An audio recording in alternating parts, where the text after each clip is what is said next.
नमस्कार, आप सभी को स्वागत है मेरे YouTube चैनल में। इस कोरोना के वक्त में हमें सभी को आत्मशक्ति तथा ऊर्जा की काफ़ी ज़रूरत है। कोरोना से लड़ने के लिए ऊर्जा की देवी माने जाने वाली माँ हिंगोला के पास आज हम जाएंगे। जैसे कि हमें पता है, उड़ीसा को मंदिरों की राज्य कहा जाता है और उन्हीं मंदिरों में यहाँ के शक्तिपीठ काफ़ी प्रमुख है। इन्हीं शक्तिपीठों में एक शक्तिपीठ है माँ हिंगोला का मंदिर। यह मंदिर अनुगुल डिस्ट्रिक्ट के तालचेर सिटी में गोपालगढ़ में अवस्थित है। यह एक रहस्यमयी मंदिर है। इन्हीं रहस्य को उन्मोचित करने के लिए आज हम जाएंगे गोपालगढ़। तो चलो दोस्तों, चलते हैं गोपालगढ़।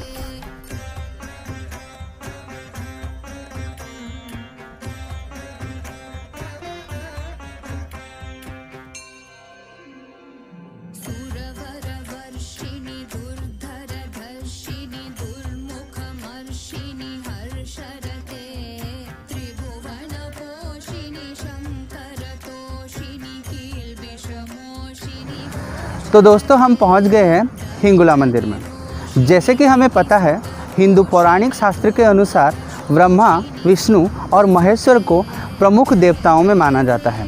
ब्रह्मा जी को विश्व के सृष्टिकर्ता, विष्णु जी को विश्व के पालनकर्ता तथा महेश्वर को विश्व के संहारकर्ता माना जाता है। ब्रह्मा और विष्णु अपने कार्य को सटीकतापूर्वक निभाते हैं तथा महेश्वर अपनी योग और ध्यान करके अपने कार्य को सटीकता के पूर्वक नहीं निभा पाते हैं। यह करके विश्व के परिचालना में काफ़ी बाधाएं आती हैं। सारे देवताएं यह करके बड़े चिंतित हो जाते हैं। वह भगवान शिव जी को अपनी योग और ध्यान से निवृत्त करने के लिए उनकी विवाह माता सती के साथ संपन्न कर देते हैं। विवाह संपन्न हो जाती है। सती और शिव में बहुत प्रेम होता है, लेकिन माता सती के पिता प्रजापति दक्ष भगवान शिव के रूप और गुणों को बहुत अपमानित करती हैं। यह माता सती सहन नहीं कर पाती है। वो आत्माहुति देती है। तो माता सती अग्नि में आत्माहुति दे देती है। यह देख भगवान शिव बड़े शोक में आ जाते हैं। वो माता सती के जले हुए शरीर को अपनी बाहों में लेके पूरे विश्व के भ्रमण करते हैं। यह देख भगवान ब्रह्मा, विष्णु और सारे देवताएं चिंतित हो जाते हैं। विश्व के कल्याण के लिए भगवान विष्णु अपनी सुदर्शन चक्र से माता सती के शरीर को खंड विखंडित कर देते हैं। यह खंड विखंडित शरीर भारतवर्ष के विभिन्न स्थानों पे जाके गिरती है और वही स्थानों पे बनती है शक्तिपीठ। उन्हीं शक्तिपीठों में एक शक्तिपीठ हिंगुल कराची में अवस्थित है, जो वर्तमान पाकिस्तान में है। तो आगे जानेंगे कि माता आके उड़ीसा में कैसे बैठी। तो कराची में अवस्थित माता की पूजा अर्चना विदर्भ के राजा नल किया करते थे, जो विदर्भ आज महाराष्ट्र में अवस्थित है। तो माता जो कराची में थी, वो माता उड़ीसा में कैसे आई, उसके पीछे एक लोक कथा है। उस लोक कथा को आज हम जानेंगे। वो लोक कथा कहीं ना कहीं पूरी जगन्नाथ भगवान के साथ जुड़ा हुआ है। उसी लोक कथा के बारे में आज जानेंगे और पता चलेगा कैसे तालचेर के गोपालगढ़ में माता हिंगोला आके बैठ गई। तो दोस्तों, पता लगाते हैं। तो ये लोक कथा कैसे जगन्नाथपुरी के साथ जुड़ा हुआ है। रानी गुंडीचा, जो कि भगवान जगन्नाथ की रसोई का ध्यान रखती थी और भगवान जगन्नाथ के लिए 64 प्रकार के भोग बनाते थे, वो भगवान से विनम्र प्रार्थना करती है, हे भगवान, रसोई की सटीक परिचालना के लिए उन्हें ऊर्जा चाहिए। भगवान जगन्नाथ पुरी के राजा को स्वप्नादेश देते हैं। वो बोलते हैं कि माता हिंगोला जो ऊर्जा की देवी हैं, उन्हें कराची हिंगुल से पुरी जगन्नाथ लाया जाए। तभी पुरी के राजा जाके विदर्भ के राजा को विनम्र प्रार्थना करते हैं माता हिंगुला को स्थानांतरित करने के लिए, और नल राजा जो विदर्भ के राजा हैं वो राजी हो जाते हैं और वो माता हिंगुला को अपने साथ लेके पुरी की ओर रवाना हो जाते हैं। तो राजा नल माता हिंगुला को अपने साथ लेके अपना यात्रा शुरू कर देते हैं। विदर्भ से या हिंगुल से पुरी जगन्नाथ के तरफ आते हुए रास्ते बड़े पथरीले, बड़े दुर्गम और जंगलों से भरे होते हैं, बड़े मुश्किलात आते हैं। फिर भी राजा नल रायगढ़, संबलपुर ये सब देके आगे चले आते हैं।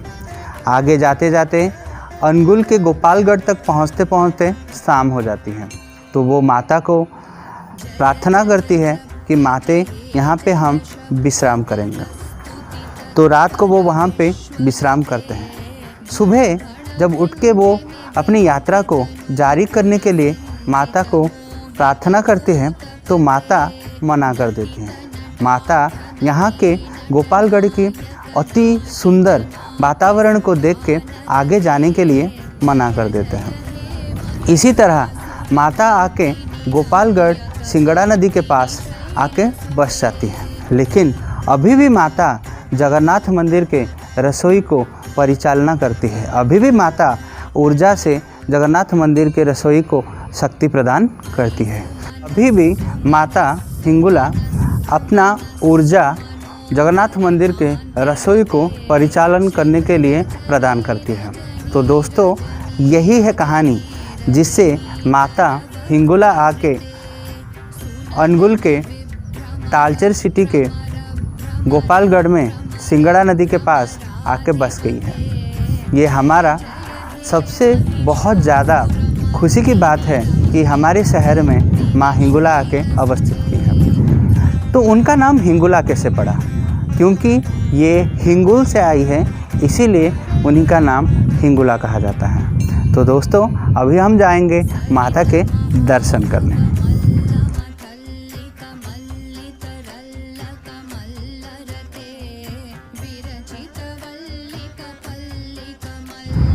सो दोस्तों अभी मंदिर बंद हो गया है, लेकिन मैंने मंदिर माता जी के दर्शन कर लिए हैं। तो माता जी के फ़ोटो मैं आपको शेयर करूंगा, तो आगे हम और कुछ देखेंगे। सो दोस्तों माता के दर्शन हो गए हैं। ये माता की हर साल यहाँ पे मेला लगती है। मेला कब लगता है? चैत्र महीने के शुक्ल पक्ष में चतुर्थी के दिन यहाँ पे माता की मेला लगते हैं। और माता की दर्शन भी माता देती है अपनी अग्नि स्वरूप में। अपनी अग्नि स्वरूप में माता यहाँ दर्शन देती है। वो यहाँ के जो पतियार होते हैं, पतियार को स्वप्नादेश आते हैं कि माता कहाँ पे इस साल आविर्भाव होने वाले हैं। इसीलिए वो यहाँ पे जहाँ पे माता की अग्नि स्वरूप का आविर्भाव होता है वहीं पे माता को पूजा किया जाता है और बहुत बड़ी मेला लगती है। उसके साथ साथ ये जो मंदिर अभी आप देख रहे हैं, ये अभी मंदिर का काम चल रहा है। पहले जो मंदिर थी वो बहुत सुंदर थी, अभी भी जो मंदिर है बहुत अच्छी बन रही है, बहुत जल्दी बन जाए। और ये जो कोरोना सिचुएशन है, हम सभी को भगवान से यही प्रार्थना करना चाहिए, माता से यही प्रार्थना करना चाहिए कि माता हमें इस कोरोना से बचाए और हमें इतनी आत्मशक्ति दें, हमें इतनी शारीरिक ऊर्जा दें जे हम इस कोरोना से लड़ सकें। आप ज़रूर सोच रहे होंगे कि मैं मास्क क्यों नहीं पहना हूँ। यहाँ पे बहुत कम लोग हैं, इसीलिए मास्क नहीं पहना हूँ। मैं कोरोना के सारे नियम को मानता हूँ। तो बहुत बहुत सुंदर जगह है, आगे भी और भी बहुत सारी सुंदर जगह है, हम देखेंगे। तालचेर अपनी माइनिंग एरिया के लिए भी बहुत जाना जाता है, या कोयले के खदानों के लिए जाने जाते हैं। तो हम देखेंगे आगे कोयले के खदान।